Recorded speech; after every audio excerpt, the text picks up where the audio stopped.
Privacy is a universal right. To better understand the meaning of this sentence, we must stop and look around us. What kind of world are we in? WhatsApp, Instagram, TikTok, Twitter, Facebook have become an extension of our real life. An inevitable way of relating to each other. But how is it possible that something as positive as connecting with others can be turned against us? Our story today shows how media and information literacy and privacy connect. We are coming to a support group for people addicted to social media. You will hear testimonies and revelations from ordinary people. They use social networks excessively, and it has somehow altered their lives. In this recovering process, they discovered much more about the effects of social media on their private lives. The first story is told by Deco, a car salesman. His story is about the dangers of online life and the limits of privacy.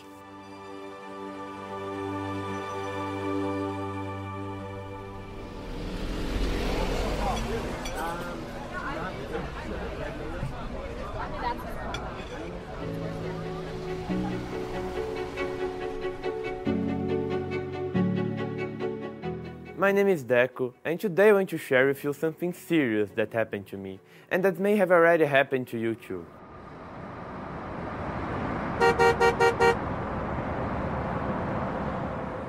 I used to say that I didn't care about privacy because I had nothing to hide. But that's not true. I wonder, why do we close the bathroom door or the curtains in the house? It bothers me if someone looks over my shoulder to see what I'm writing. Everybody worries about their privacy. Today, I wonder why back then, when I was online, I didn't even notice. The fear of being watched simply didn't exist. I always thought that the internet was amazing. It connects us to everything. You can talk to friends, family, create groups with people with similar interests.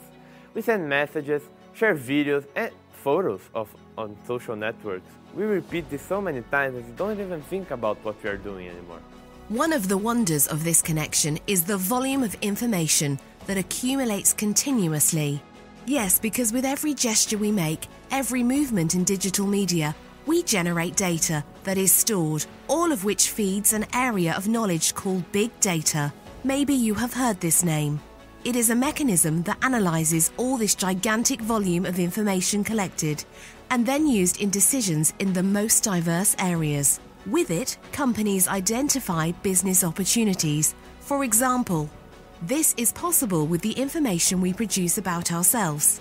And when does this happen?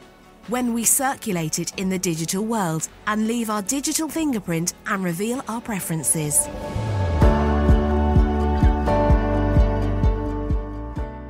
I didn't know that just by posting things on my social networks, I was letting someone know where I live, where my daughter studies English and who my daughter teacher is, my mother's name, the day my father died and where he worked. It is possible to know my itinerary and even when I shop and what I like to buy.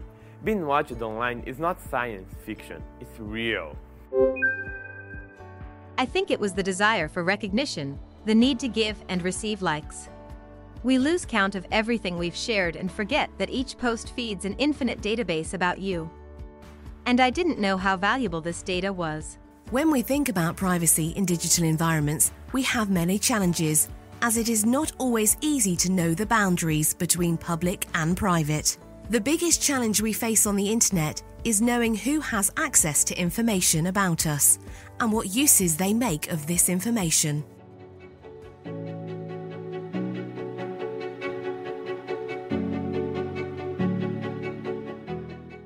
Heads up who has never entered a website simply by clicking on the box and confirming that they have read and accepted the privacy terms without having read anything there.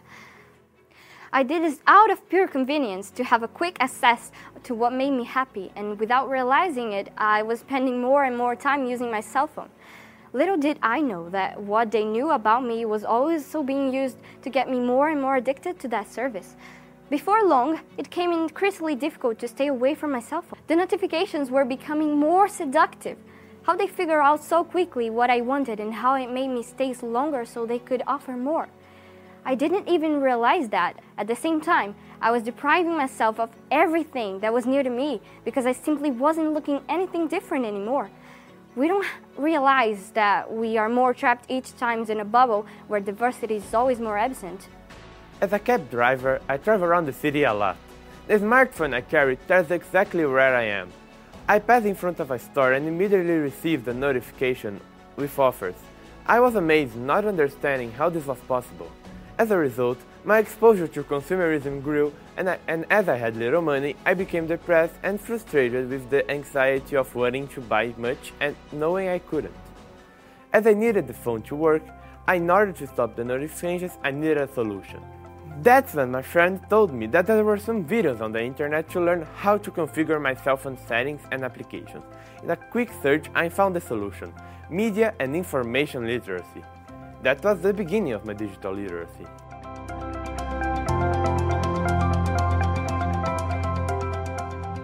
Knowing the privacy settings of the online media and social networking applications you use is essential to ensure, to some extent, your privacy.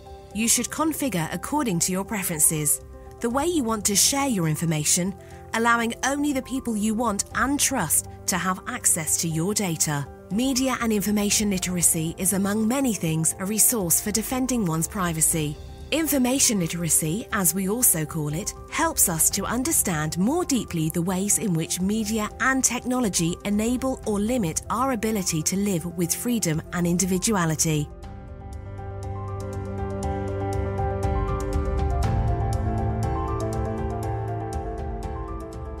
On this path, we can be engaged, yes, but critically in our online and offline lives. The prescription is simple: understand, protect, defend, and respect your privacy and that of others. Only then will we use it well, reporting, marking, and blocking are important tools. My name is Anna. I'm retired, and I have a huge family, and we're in touch all the time. To have some control over our privacy on the internet, it's worth knowing better what settings are appropriate. And let's not forget that in addition to the posts we make every day, the information our friends and family produce about us, it's also recorded and can be directly associated with us. What did you think of these stories? What do they tell us? How can media and information literacy help defend us against misinformation and be used to ensure digital inclusion and individual empowerment? This was another episode of our podcast.